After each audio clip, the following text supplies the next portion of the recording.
Steve. 1, 2, 3. Can you guys hear me? All right. I'm Rusty Fleming, and I'm just your average old Grand Laker. But I'm damn glad to know that I know George Silzer. And we're here tonight to celebrate George and all that he's done for Grand Lake. He's hauled boats in every direction, both to the lake, away from the lake, to the boat show, you name it, he's done it. Now, what do we know about George? Well, now there's a question, right? Wait. Okay. We know he's a boat hauler. We know that he's into salvage operations. He even brought the Queen up off the bottom at one time, right before John could get to it. Refinishing and repair, a classic boat collector, lover of good times, in case you guys hadn't noticed, and perhaps not the father, but a contributor to the Dripping Springs Moon Off. With his friend Richard Gillum, and truly George always told me it was Richard's idea. You know, that's how I came to know him. Was it living on Dripping Springs? I could hear George coming from a mile away. Okay? Yes, sir. We're supposed to play this earlier, George, okay? But I'm telling you, things got out of control, okay? All right, here's the things we didn't know about George. I did a story on George about a year ago, and I got to tell you, he was less than honest. There were certain things he didn't tell me. We didn't know he was a Hollywood rich kid. That his dad's house backed up to that sign that says Hollywood. Okay? And that there was a little disagreement within the family because his dad wanted him to go to Stanford. I don't know why anybody wanted to go to Stanford, but anyway. And George took off and he went to Illinois, as I recall. And they did some farming. And they did some other stuff. Dairy man down by Glenpool, right, George? I just heard that he was a meat butcher. All right. And part of the problem in California was that he was working for a movie studio.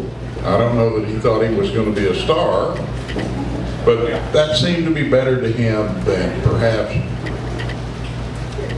going to Stanford. And having heard the Stanford band, I couldn't agree with you more. Okay? UCLA? It says it was UCLA. But one thing's always held true with George, and that is he is a man with a very large heart. Okay? Let's give him a hand.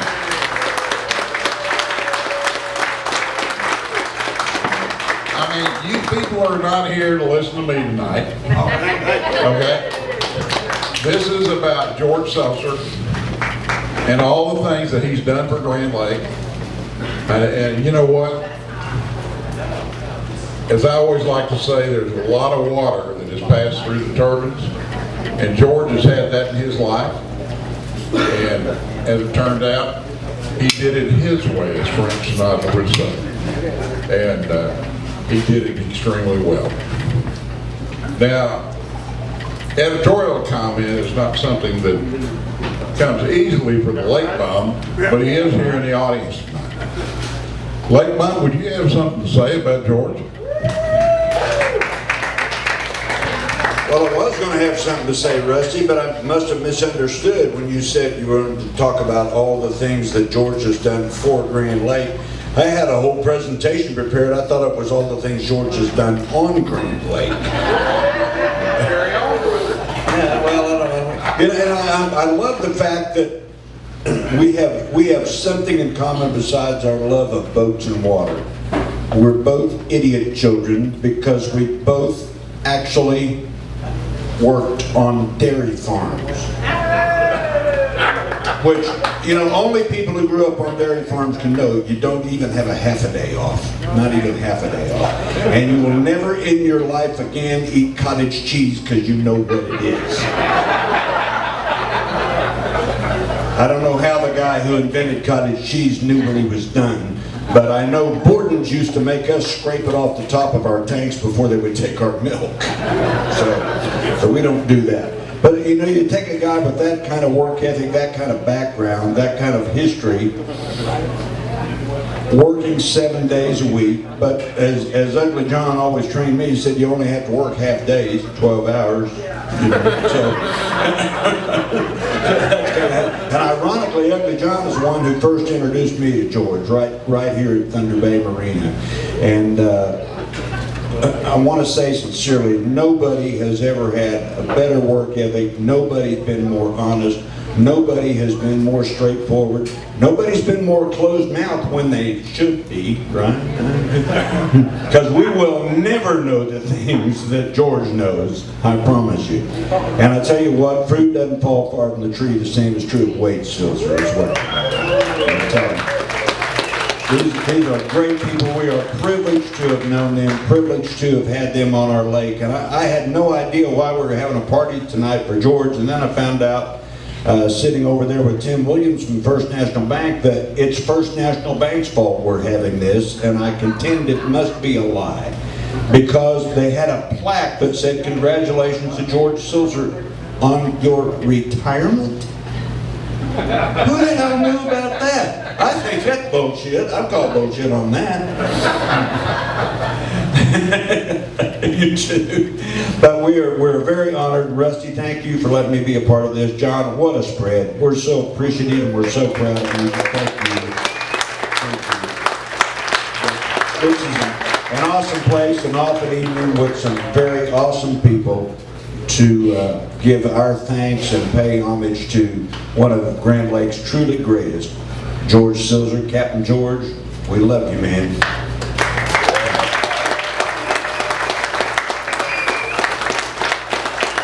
Thank you, Mike. You know, I don't think you have to look much further than around this room to see what the audience is made up of, even though John gave away some very late food. But, I mean, you look at the difference in the people in this room that have come to know and love George Silzer. I mean, he's the guy. He is the guy. And there's a certain amount of glue that brings us all together. And Grand Lake, I've often written that Grand Lake is like a fraternity in that there are so many special people that make this lake what it is, and George has been one of those people. And we're certainly privileged to be here with George tonight and hope that what we're doing will send him off into retirement in a fashion that he will enjoy.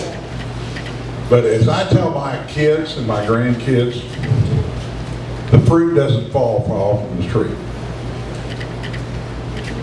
Wade, that's you.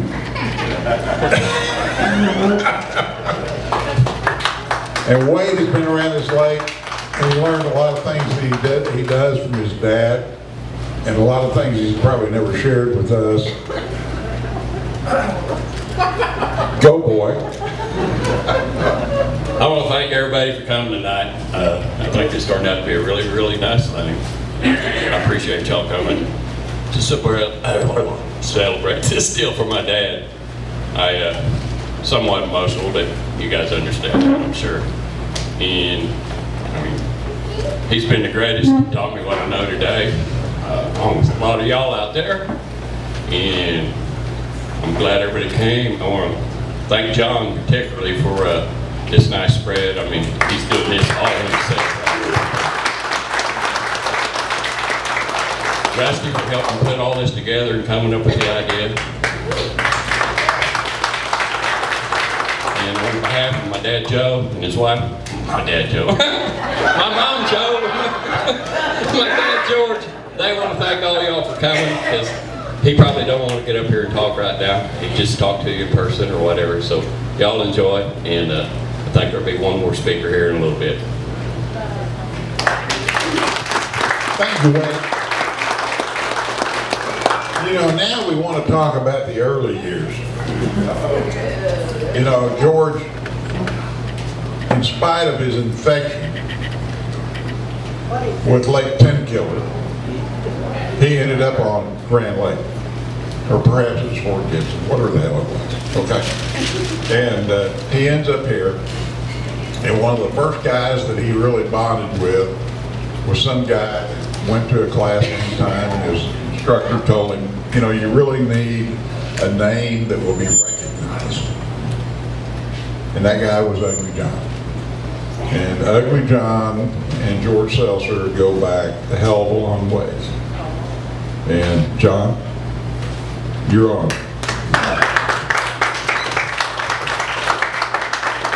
Well, this is kind of a tough act to follow, but everybody's got stories. I've probably got a lot of stories. Maybe Wade has more than I do, of things George and I have done. But let me say that I guess the first time I met George, I think he hauled a houseboat for me, he and Wade. And I didn't know a damn thing about houseboat, but I had me a big houseboat. I'm a boat dealer and I'm gonna sell it. Well, they hauled it in. And I get up on the bridge and they're lining some stuff up, and I'm looking around there, they don't have a silicone gun up there. And I can't keep my mouth shut because I'm Ugly John. I'm a boat dealer. I've got a marina. I bought a big houseboat. So finally I said, what about this silicone? George was real nice, and it'll be okay. And finally I think I said, am I going to have to get a silicone gun and do this? And I think Wade said, get the goddamn bridge up here and put it over here. And George finally said, look, this ain't my first boat haul. We know what we're doing. It'll be okay. We're going to silicone every screw in the top of this boat, and everything's going to be fine. That was my first experience. He lined me out. I needed to be lined out. So I got in the big boat business, and I got a lot of credit, or all the blame, whatever, for bringing all the big boats to Grand Lake, but actually George is the one that brought them all here. That's right. And I got the blame and the credit for screwing up Duck Creek and all that, but I have to say that I learned so much from George. He hauled my first carver in here. He splashed my first carver. And Dr. Krause bought a 440 carver from me back in the early 90s. It was his first one. And they delivered it over to George's place. He said, I got a lift over there. Okay. And I go over there, and I've never seen such a contraption. He had these big frames up and all these snatch blocks and cables and shit. And he had two old winch trucks that really wouldn't start out about 50 or 100 feet, and had these cables run across the ground. They went up through all these pulleys and all this, and I'm going, really? We're going to unload this boat with this? This is an expensive boat. But anyway, we got the old truck started and got a driver in each one of them and revved them up came the winch, and we unloaded them. And George, I have to say, is responsible for teaching me more about big boats, about hauling big boats. I don't know what I'd have done without him. I guess it was, I don't know, in the 90s after I was up here, I decided I like big trucks. I always had a passion for big trucks and equipment. So I thought, I'll buy me a big truck. So I get one. Well, hell, I had to call George every time I wanted to haul a boat, tell me where to go. He knows where every low bridge, every off-ramp, everything over the whole United States is. And we hauled our own boats for a while, and George is always there for me.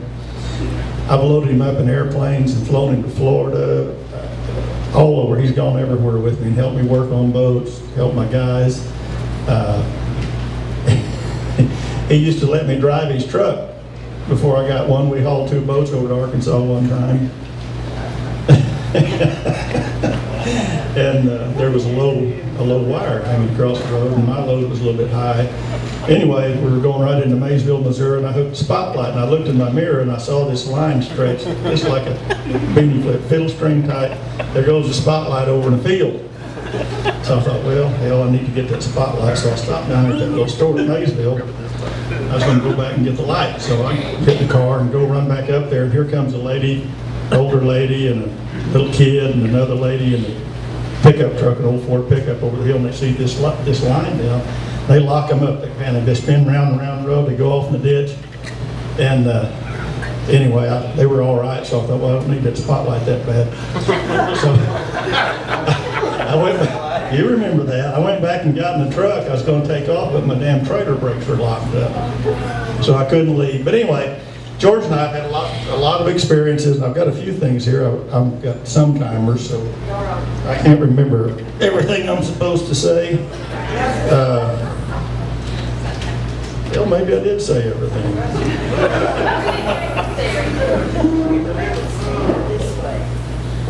You know, I'll say this about George. He's a true icon of Grand Lake. He really, really is. He is.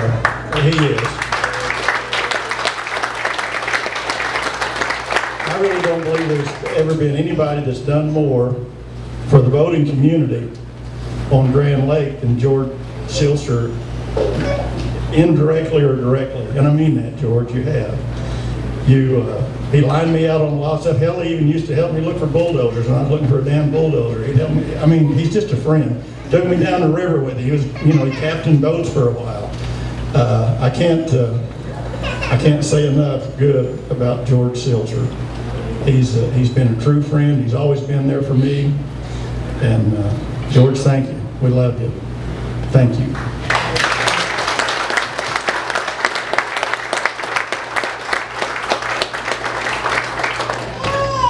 So George, when he bought this place, did you bring the bulldozer that he dozed the old cabins down with?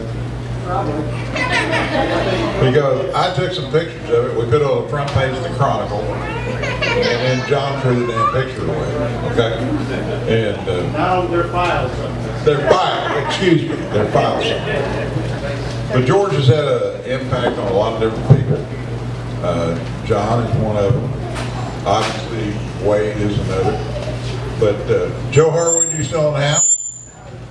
Speaker. Well, bring it on, brother. Come on.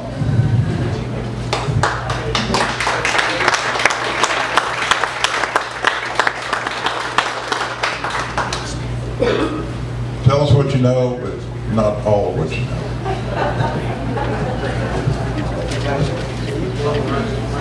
I never met a microphone I didn't like.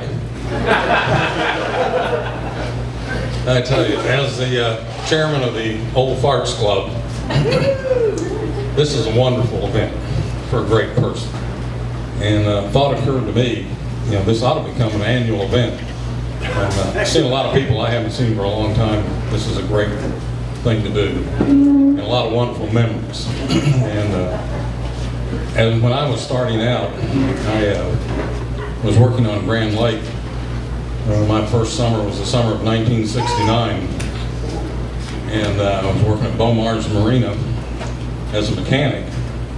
I should have been fired for slander, and we had good friends down at Port Pilot, and what a cast of characters that was down there, with Fred George, Glenn Williams, John Roberts back there,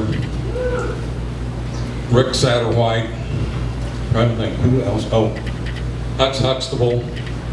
I mean, you name it, they were there. Some of the best and greatest mechanics and characters in all of Grand Lake, including Dolby Tyler. I can remember being down there in Dolby Tyler and working on the side of a boat. These guys were the smartest group of guys and mechanics, and I knew nothing. And I stayed glued to them like a tick, and I got a lot of learning, a lot of free experience from them. And nobody's ever been better to me than George and Wayne. And Phyllis George back there, your parents and your mother, all of that group were fantastic. And all of you did do a great deal for Grand Lake. There's only one thing that I draw an exception to about this tonight. In the comments of Wade about fruit not falling far from the tree, you guys got that all backwards. Shit falls right behind the cow.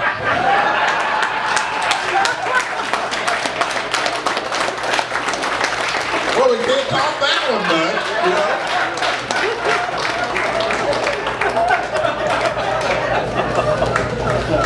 All right, I still got my agenda. At this point, we want to have an open mic. Anybody would like to say anything about George? I'd like for it to, be positive. But Steve Taylor has requested the mic. Stevie boy, it's all yours. Thank you, Rusty. First off, we all need to thank Ugly John for putting on one hell of a spread. I used to a lot in New Orleans, and everything was fabulous. The crawfish was great for Oklahoma. Now, you can't find good crawfish in Oklahoma, but this is as good as you get. It's almost as good as Louisiana, Ugly John. And I tell you what, you did a great job. Thank you very much. Thank you. I think it was Mikey that was saying earlier, which I took a little bit of objection to, about the retirement. I mean, I got this invitation that said, George's retirement. I mean, how can you retire after you've been on vacation for 10 goddamn years? I mean, George, I have not figured that out. I was honored to be asked, and I was honored to come. The reason I'm up here is I don't think any of you know and have any freaking idea of what that C-A-P-T means in front of his name. I don't think you really know, because I met Wade, and Wade introduced me to his dad. That word, Captain George, is something that I bonded the first time I met George, because he has an inland rivers license to drive a towboat or any place on the inland rivers. That captain's license, and I'm sure he took no test, he was grandfathered in at his age. Is that right, George? He took no test. And I'm serious about that. Today, it takes 4 years. You can drive a jet airplane hauling passengers faster than you can get a license to run a towboat. George did it buying the sticks, learning the rules of the river, reading the river. I'm not saying the hard way with no radar or anything, but that captain has extreme respect on the river. The captain of the vessel is the boss of that vessel. And that's a very dangerous situation when you're pushing a tow of. George, what was the largest tow you ever pushed? 2 barges. 62 barges? Two. Well, anyway. Marvin didn't have a boat big enough to push him. Well, Marvin wouldn't know if he was going up the river or down the river. We got down to Little Rock, and I said, I bet you're fixing to hit this bridge. He said, oh, well, he said, it's all metal and the sparks are flying. I can tell you, George has had some harrowing experiences in the river, like a lot of real captains. And he's mentioned that Marvin Daly, a good friend of his and mine, that is just a river rat. But George and I, Wade has his river pilot's license also, and he hadn't probably used as much maybe as George, but I'm telling you, that captain on the front of that name is extremely respectful for me and all the people on the river. Thank you very much, George.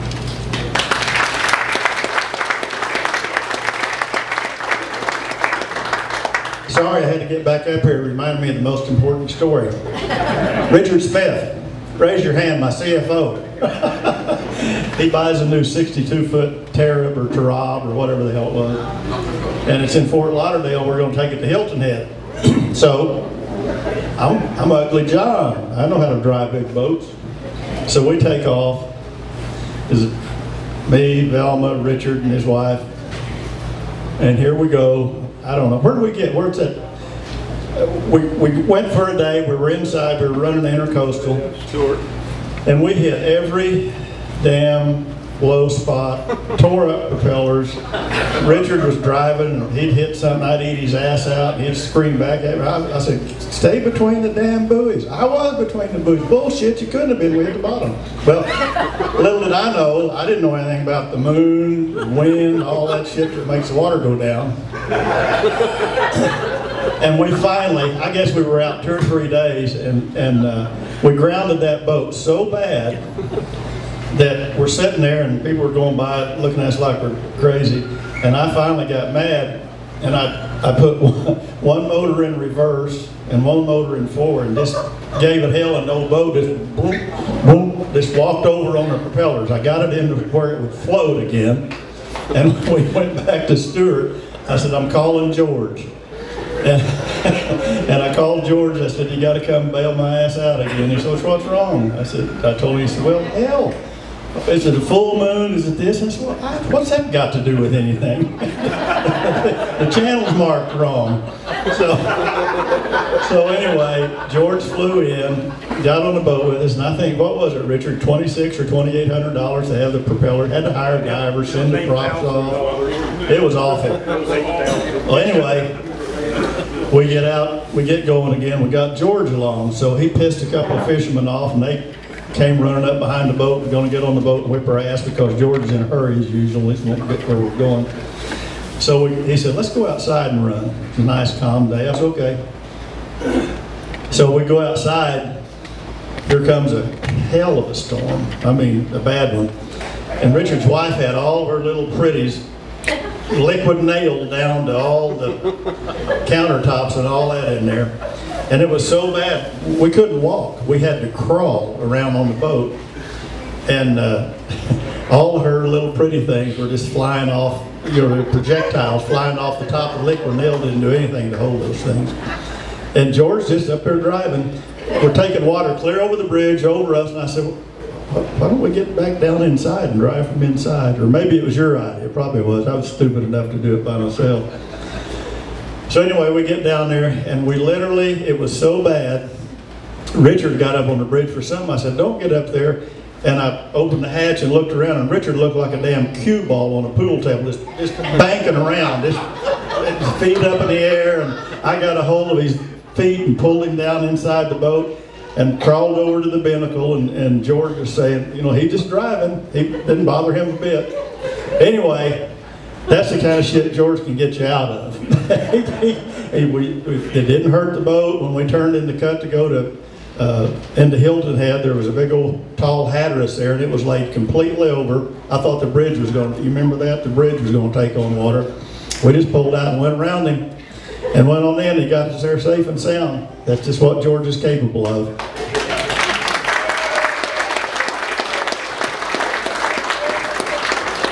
Thanks, John. All right, the mic's open. Anybody else got anything they want to say? Somebody does. Oh, come on. I know there's more. Uh-oh. Somebody's wandering to the front. Don't fall. Okay, don't tell everything you know. Darn it, well, I might as well get it done. Yeah, if there's 100, don't tell it all. No, I wouldn't do that to you, George. Hi, Phyllis. I've known George since I was about 20 years old. Since I was How old are you now? That's a secret. But I met him on a date. This guy took me down here to his country house. That's where I first met him. It's on his farm. Him and Katie and all the kids. And then right after that, shortly after that, he moved up to Grand Lake.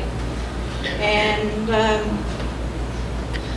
there's a lot of history. He started, my dad, he started working over there with Dad. And Wade was working there too. Took him under his wing. And then we got to be pretty good friends. I did some cleaning for Katie in our house at times, and